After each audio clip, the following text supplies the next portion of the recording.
ಇನ್ನು ಹಾಸನಾಂಬ ದೇವಿಯ ದರ್ಶನದ ಸಂದರ್ಭದಲ್ಲಿ ಡಿ.ಕೆ. ಶಿವಕುಮಾರ್ ಪಠಿಸಿದ ಖಡ್ಗಮಾಲಾ ಸ್ತೋತ್ರ ಏನಿದರ ವಿಶೇಷತೆ, ಯಾತಕ್ಕೆ ಇದನ್ನ ಪಠಣೆ ಮಾಡ್ತಾರೆ, ಉದ್ದೇಶಪೂರ್ವಕವಾಗಿ ಡಿ.ಕೆ. ಶಿವಕುಮಾರ್ ಖಡ್ಗಮಾಲಾ ಸ್ತೋತ್ರವನ್ನು ಪಠಣೆ ಮಾಡಿದ್ರ ನೋಡಿ. 48 ದಿನಗಳ ಒಳಗೆ ಬೇಡಿಕೊಂಡ ಇಚ್ಛೆ ಈಡೇರುತ್ತದೆ.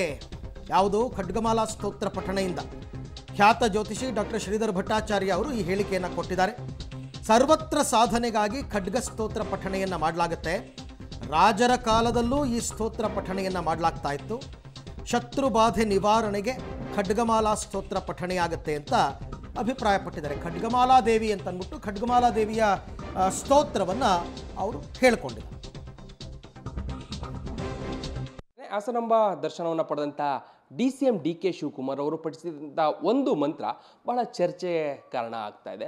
ಖಡ್ಗಮಾಲಾ ಸ್ತೋತ್ರವನ್ನು ದೇವರ ದರ್ಶನ ವೇಳೆ ಪಠಿಸ್ತಾರೆ. ಅಂದರೆ ಶತ್ರುವಿನ ಸಂಹಾರ ಪೂಜೆ ಮಾಡುವಂಥ ಸಂದರ್ಭದಲ್ಲಿ ಪಠಿಸುವಂತಹ ಮಂತ್ರ. ಈ ಮಂತ್ರದ ಉದ್ದೇಶ ಏನು, ಇದರಿಂದ ಆಗುವಂಥ ಫಲಾಫಲಗಳೇನು, ಈ ಬಗ್ಗೆ ಮಾತನಾಡಲಿಕ್ಕೆ ನನ್ನೊಟ್ಟಿಗೆ ಹಿರಿಯ ಖ್ಯಾತ ಜ್ಯೋತಿಷಿಗಳಾದಂಥ ಶ್ರೀಧರ್ ಭಟ್ಟಾಚಾರ್ಯ ಗುರುಜಿಗಳಿದ್ದಾರೆ. ಮಾತನಾಡಿಸ್ತಾರೆ. ಗುರುಗಳೇ, ನಿನ್ನೆ DCM ಡಿ.ಕೆ. ಶಿವಕುಮಾರ್ ಅವರು ಒಂದು ಮಂತ್ರವನ್ನು ಪಠಿಸ್ತಾರೆ ಹಾಸನಾಂಬೆಯ ಮುಂಭಾಗದಲ್ಲಿ ಕುಳಿತು. ಖಡ್ಗಮಾಲಾ ಸ್ತೋತ್ರ ಏನಿದು, ಯಾಕಾಗಿ ಪಠಿಸುವಂಥದ್ದು, ಇದರ ಫಲಾಫಲಗಳೇನು? ಸರ್ವಮಂಗಳ ಮಾಂಗಲ್ಯೇ ಶಿವೆ ಸರ್ವಾರ್ಥ ಸಾಧಕೆ ಶರಣ್ಯೇ ತ್ರಯಂಬಕೆ ದೇವಿ ನಾರಾಯಣಿ ನಮೋಸ್ತುತೆ. ಅಲ್ಲಿ ಮಂತ್ರವನ್ನು ನಾನು ಹೇಳಿದೆ, ಆ ಮಂತ್ರದ ಅರ್ಥವೇ ಇದೆ. ಸರ್ವಮಂಗಳ ಮಾಂಗಲ್ಯೇ ಶಿವೆ ಸರ್ವಾರ್ಥ ಸಾಧಕೆ.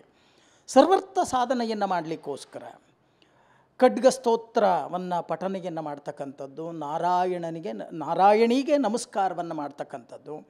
ಹಿಂದೆ ದೇವಾನುದೇವತೆಗಳು ಕೂಡ ಬಂದಾಗ, ಕಷ್ಟ ಕಾರ್ಪಣ್ಯಗಳು ಬಂದಾಗ ಆ ಕಷ್ಟ ಕಾರ್ಪಣ್ಯಗಳನ್ನು ಹೋಗಲಾಡಿಸ್ಲಿಕ್ಕೋಸ್ಕರ ಈ ನಾರಾಯಣಿ ಸ್ತೋತ್ರವನ್ನು ಜಪವನ್ನು ಮಾಡ್ತಕ್ಕಂಥದ್ದು, ಪಠನೆಯನ್ನು ಮಾಡ್ತಕ್ಕಂಥದ್ದು, ಚಂಡಿಕಾ ಹೋಮ, ದುರ್ಗಾ ಹೋಮವನ್ನು ಮಾಡ್ತಕ್ಕಂಥದ್ದು, ಲಲಿತ ಸಹಸ್ರನಾಮ ಪಾರಾಯಣವನ್ನು ಮಾಡ್ತಕ್ಕಂಥದ್ದು, 9 ಜನ ಸುಮಂಗಲಿಯರಿಗೆ ಪಾದಪೂಜೆಯನ್ನು ಮಾಡ್ತಕ್ಕಂಥದ್ದು. ಯಾಕೆಂತಂದರೆ ಈ ಒಂದು ಶಕ್ತಿ ಅಂತಕ್ಕಂಥದ್ದೇನಿದೆ, ಈ ಜಗನ್ಮಾತೆಯ ಶಕ್ತಿ, ಪ್ರಕೃತಿಯ ಶಕ್ತಿಯೇ ಮೂಲ ದೇವಿ, ಶಕ್ತಿ ದೇವತೆ ಅಂತ ನಾವು ಹೇಳ್ತೀವಿ. ಇವತ್ತು ಕೂಡ ಆ ರಾಜಕೀಯ ಕ್ಷೇತ್ರಕ್ಕೆ ನಾವು ಹೋದಾಗ ಸ್ತ್ರೀ ಶಕ್ತಿ ಅಂತಕ್ಕಂಥದ್ದಿದೆ. ಆ ಸ್ತ್ರೀ ಶಕ್ತಿಯ ಒಂದು ಒಲವು ಅಂತಕ್ಕಂಥದ್ದು ಬಂದಾಗ ಇವರ ರಾಜಕೀಯ ಕ್ಷೇತ್ರದಲ್ಲಿ ಎಲ್ಲ ಕೆಲಸ ಕಾರ್ಯಗಳು ಸುಗಮವಾಗಿ ನಡೆಯುತ್ತೆ ಅಂತಕ್ಕಂಥದ್ದು ಒಂದು ಕಡೆಯಾದರೆ, ಇನ್ನೊಂದು ಕಡೆ ಶತ್ರು ಬಾಧೆಯಲ್ಲಿ 4 ವಿಧಗಳಿದೆ. ಹಿತಶತ್ರು, ಅಹಿತಶತ್ರು, ಕ್ರೂರ ಶತ್ರು, ನೀಚ ಶತ್ರು. ಹೀಗೆ ಈ 4 ಶತ್ರು ಬಾಧೆಗಳು ಅಂತಕ್ಕಂಥದ್ದೇನಿದೆ, ಈ ಶತ್ರು ಬಾಧೆಗಳು ನಿವಾರಣೆಯಾಗಿ ಸಾಧನೆ ಅಂತಕ್ಕಂಥದ್ದು ನಮಗೆ ಲಭ್ಯವಾಗಬೇಕು ಅನ್ನೋ ಸಂಕಲ್ಪವನ್ನು ಇಟ್ಟುಕೊಂಡು ಈ ಖಡ್ಗ ಸ್ತೋತ್ರವನ್ನು ಪಾರಾಯಣವನ್ನು ಮಾಡ್ತಕ್ಕಂಥ ಒಂದು ಕೆಲಸವನ್ನು ಹಿಂದೆ ರಾಜ ಮಹಾರಾಜರು, ಮಂತ್ರಿಗಳು, ಪುರಾಣವನ್ನು ನಾವು ನೋಡಿದಾಗ, ಇತಿಹಾಸವನ್ನು ನಾವು ನೋಡಿದಾಗ ಪಠನೆಯನ್ನು ಮಾಡಿರ್ತಕ್ಕಂಥದ್ದು, ಇದರಿಂದ ಯಶಸ್ಸನ್ನು ಪಡೆದಿರ್ತಕ್ಕಂಥದ್ದು ಕೂಡ ಇದರಲ್ಲಿ ನಮಗೆ ಕಂಡುಬರುತ್ತೆ. ಅದಕ್ಕೋಸ್ಕರ ಅವರ ಇಷ್ಟಕಾಮ್ಯಾರ್ಥಕ್ಕೋಸ್ಕರ, ಮನೋವಾಂಚಲ್ಯ ಫಲಸಿದ್ಧಿಯಕ್ಕೋಸ್ಕರ ಈ ಒಂದು ನಾರಾಯಣಿಗೆ ನಮಸ್ಕಾರವನ್ನು ಮಾಡಿದ್ದಾರೆ ಅಂತಕ್ಕಂಥದ್ದು ನನ್ನ ಅನಿಸಿಕೆ. ಅಂದರೆ ಇದರ ರಿಸಲ್ಟ್ ಕೂಡ ಹಾಗೇ ಇರುತ್ತೆ. ಅಂದರೆ ಈಗ ನಾವು ಪಠಣೆಯನ್ನು ಮಾಡಿದಾಗ ನಮಗೆ ಸಕ್ಸಸ್ ಅನ್ನುವಂಥದ್ದು ಸಿಗುತ್ತೆ. ವಿಶೇಷವಾಗಿ ಶತ್ರುಗಳ ವಿಚಾರದಲ್ಲಿ ಇವೆಲ್ಲವೂ ಕೂಡ ತಣ್ಣಗಾಗುತ್ತೆ ಅನ್ನುವಂತಹ ಆ ರಿಸಲ್ಟ್ ಬೇಗ ಸಿಗುತ್ತಾ ಅನ್ನುವಂಥದ್ದು ಹೇಗೆ? ಅಲ್ಲ, ಖಂಡಿತವಾಗಿ. ಯಾಕೆ ಅಂತಂದರೆ ದೇವರನ್ನು ನಂಬಿ ಕೆಟ್ಟವರಿಲ್ಲ. ಇದನ್ನು ನಾವು ಸರಿಯಾಗಿ ಅರ್ಥ ಮಾಡ್ಕೋಬೇಕು.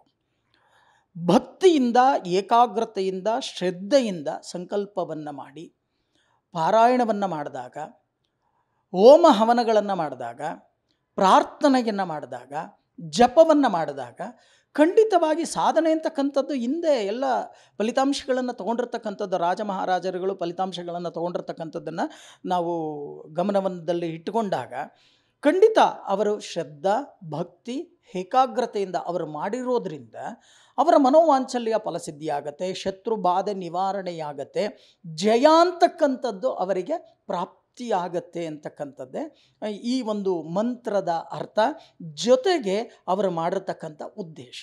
ಅದೇ ಸಂದರ್ಭದಲ್ಲಿ ಅವ್ರಿಗೆ ಹೂ ಕೂಡ ಬೀಳುವಂಥದ್ದು, ಆಶೀರ್ವಾದವನ್ನು ದೇವರು ಆಶೀರ್ವಾದ ಮಾಡುವಂಥ ರೀತಿಯಲ್ಲೇ ಹೂ ಕೂಡ ಬೀಳುತ್ತೆ. ಇದು ಅದರ ಪಾಸಿಟಿವ್ ರೀತಿಯ ಹೇಗೆ ಅಂತ?